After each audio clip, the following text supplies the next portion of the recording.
सुनार ने गली में एक यतीम छोटे से बच्चे को घूमते देखा तो सुनार बे औलाद था, बच्चे को उठा के घर ले आया। 18 साल उस बच्चे की परवरिश की, उसको पाला पोसा जवान किया। सुनार के पास वो दुकान पे चला जाता, वो कई दफा दुकान पे रहता, कई दफा घर में रहता। एक दफा वो दुकान पे था, बच्चा घर था, 18 साल का जवान। उसकी बीवी अकेली थी। वो जिसने मां बन के पाला था उसने उसी पे हमला कर दिया, उसका बाजू बुरी नीयत से थामा। बीवी चीखी, थोड़ी देर गुजरी तो वो नौजवान पैरों में बैठ गया, कहने लगा अम्मा पता नहीं मुझे क्या हुआ।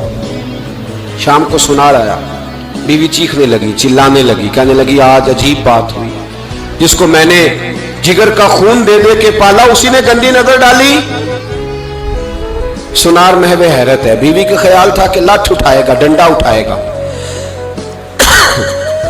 नौजवान को मारेगा, लेकिन वो रोने लग गया।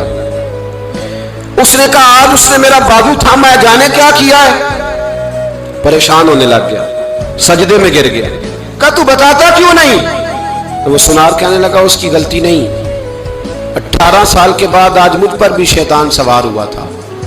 एक औरत आई थी, वो अपने बाजुओं में चूड़ियां पहनना चाहती थी तो मैंने भी गंदी नजर से हाथ डाला था। रब करीम ने मुझे फौरन उसकी सजा दी। जिनके घरों में बेटियां होती हैं उनकी नजरें गंदी नहीं होती।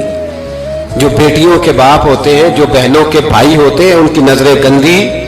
और अगर तू टेलीफोन करता है, तू किसी औरत के साथ ताल्लुक रखता है तो ये बात लिख ले, इमाम फखरुद्दीन राजी 1, अल्लामा इस्माइल हक्की 2, मुल्ला जलालुद्दीन रूमी 3, इमाम खाजन 4, इमाम जलालुद्दीन सुयूती 5 हदीस के उस्ताद और मुहद्दिस लिखते हैं कि अगर तू किसी पर गंदी नजर डालेगा तो तेरा घर बच सकता, याद रख, नहीं बचेगा।